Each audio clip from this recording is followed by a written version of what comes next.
Dünyanın en saygın film eleştirmenlerinden Roger Ebert'ın tüm zamanların en iyi filmleri diye bir listesi var. Listedeki 10 filmden 9 tanesi şöyle: Casablanca, Yurttaş Kane, Floating Weeds yani Yüzen Otlar, Gates of Heaven, Cennetin Kapıları, Tatlı Hayat, Notorious, adı çıkmış, Kızgın Boğa, Üçüncü Adam ve benim de favorim olan 2001 Uzay Macerası. Zaten klasik filmlerin pek çoğunda 3 aşağı 5 yukarı yer alan başlıklar bunlar. Ama 10'uncusunu bu tür listelerde pek göremezsiniz. Çünkü tüm zamanların en iyi filmleri listesindeki bu film bir kurmaca değil. Senaryosu ya da oyuncuları yok. Gerçek insanların hayatlarını anlatan bir belgesel bu.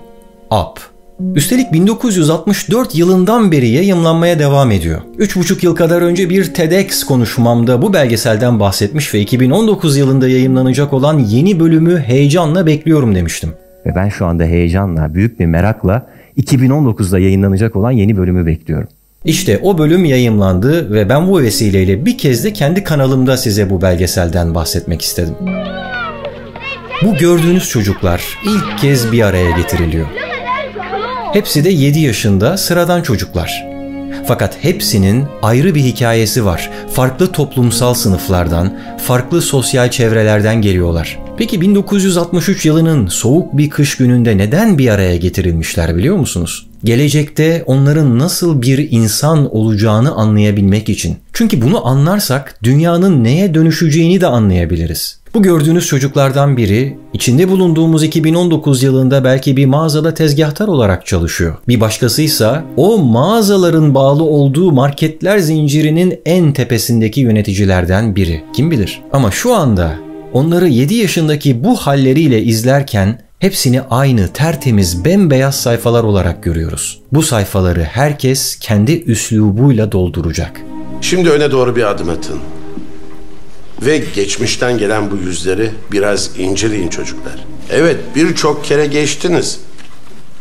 Ama onlara daha önce ciddi olarak bakmadınız. Sizden pek farklı değiller. Çok sevdiğim Ölü Ozanlar Derneği filmindeki öğretmen Bay Keating'in söylediği gibi geçmişe ait bu simaları incelemenizi istiyorum. Sizlerden pek de farklı değiller, öyle değil mi? Sizin kendinizi şu anda hissettiğiniz gibi yenilmez hissediyorlar. Şu çocuğa bakın mesela. Adı Nick. Fakir bir çiftçi ailenin çocuğu olarak dünyaya gelmiş. Her gün evinden tek odalı okuluna 6 kilometre yürüyerek gidiyor. Büyüdüğünde ne yapmak istediğini sorduklarında ayda neler olup bittiğini öğrenmek istiyor. Unutmayın, bu belgeselin çekildiği 1964 yılında henüz Ay'a gidilmemişti. Daha gidilmesine 5 yıl vardı. Aradan yarım asır geçti. Peki şu anda o çocuk Nick ne yapıyor acaba? 1964 yılında yayımlanan Up belgeselinin bu ilki Seven Up'ta işte bu soruların cevapları aranıyordu. Az önce size gösterdiğim görüntüleri çekerken yapımcıların aklında aslında sadece bir bölüm yapmak varmış. Amaçları da toplumsal sınıfların insan hayatını nasıl etkilediğini göstermekmiş. Zengin doğduysan şanslısın çünkü iyi bir eğitim alırsın. Toplumsal statüsü yüksek insanlarla daha kolay tanışırsın ve çok daha avantajlı fırsatlar yakalarsın hayatın boyunca. 1-0 önde başlarsın bu yarışa. Yani bir sistem eleştirisi yapmak istemiş bu belgeselin yapımcıları. Böyle bir eleştiriyi yapıp orada bırakmak, noktayı koymak. Hatta şöyle bir mizansen de düşünmüşler. Bu çocuklar sokakta yürürken içlerinden bazıları öne çıkacak ve o sırada belgeselin anlatıcısı, o müthiş belgesel seslendirmecisi Davudi sesiyle diyecek ki bu 20 çocuktan sadece 3'ü başarılı olacak. Sonra bu fikri çöpe atmışlar. Neden mi?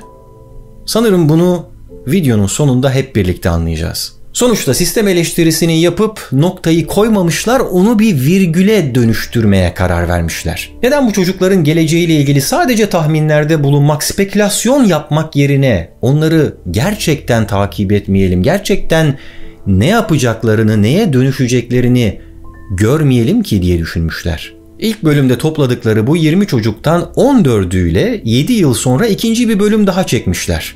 Daha sonra belgeselin yapımcısı ve yönetmeni Michael Apted bu fikri hayatının projesi haline getirmiş. her 7 yılda bir onları tekrar ziyaret ederek yeni bir bölüm daha çekmiş. Böylece bu insanların hayatlarında onları 7, 14, 21, 28, 35, 42, 49, 56 ve 63 yaşlarında görebiliyoruz. Bu kadar uzun vadeli bir projede elbette bazı aksaklıklar da yaşanmış. İlk bölümden ta 21 yıl sonra 1984'te yayımlanan 4.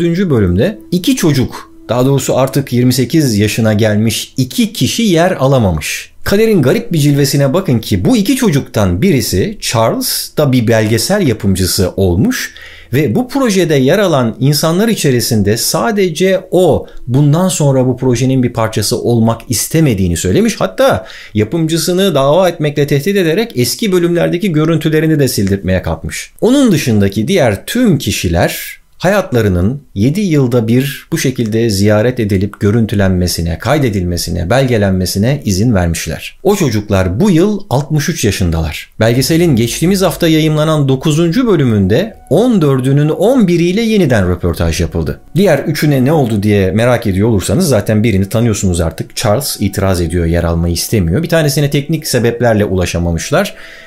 Diğeri ise artık hayatta değil. Dolayısıyla birinin hayatı ilk kez 7 yıl aralıklarla düzenli olarak kaydedilmiş oldu bu belgesel sayesinde. Üstelik rastgele seçilmiş sıradan birinin hayatı. Filmlere konu olacak bir kahraman değil. Çünkü öyle filmleri izlediğinizde hep olağanüstü bir şeyler olmasını bekliyorsunuz. Ancak bu belgeseldeki kişiler okula gidiyor, mezun oluyor, bir işe giriyor, evleniyor, çoluk çocuğa karışıyor, bazıları boşanıyor, işsiz kalıyor. Yani hangi bölümünü izlerseniz izleyin kendinizden bir şeyler bulabiliyorsunuz. Düşünün, bu videoyu izleyen herkes bir zamanlar 7 yaşında bir çocuktu. Bazılarınız şu anda 14 yaşında bir ergen ya da 21 veya 28 yaşında bir genç. En azından benim kanalımın istatistikleri sizlerin %75'inin bu yaşlarda olduğunu söylüyor. 35 de olsanız 42 de fark etmez. Bu belgeselde yolun hangi yarısında olursanız olun bir şekilde ya geçmişinizi ya da geleceğinizi görüyorsunuz. Belki siz de Nick gibi fakir bir ailede doğdunuz, bir köy okulunu zorluklarla bitirdiniz. Diyor ki Nick, bu tam olarak benim hayatımın fotoğrafı değil ama birinin hayatının fotoğrafı. It's not an absolute accurate picture of me, but it's a picture of somebody. Tamamen rastgele seçilmiş bu insanların hayatını izledikçe bir sonraki 7 yılın onlara neler getirip neler götüreceğini merak etmeye başlıyorsunuz. Belgeselin yapımcıları ve kendileri de dahil olmak üzere bir sonraki aşamada neler olacağını bilemeden bir ömrü yaşayıp gidiyorlar. Dedim ya, en başında bir sistem eleştirisi yapmak amacıyla yola çıkmışlardı ve hatta bu çocuklardan sadece 3'ünün başarılı olabileceğini söylemeyi düşünmüşlerdi. Fakat sonra da bu fikri çöpe atmışlardı diye. İyi ki de çöpe atmışlar. Çünkü başarılı olacağı tahmin edilen o 3 kişi arasında Nick olmayacaktı. Toplumsal statü olarak doğuştan şanssız biriydi. Ama bu fakir çocuğun önce Oxford Üniversitesi'ni kazandığını, sonra da Amerika Birleşik Devletleri'ne giderek nükleer fizikçi olarak çalışmaya başladığını görüyoruz.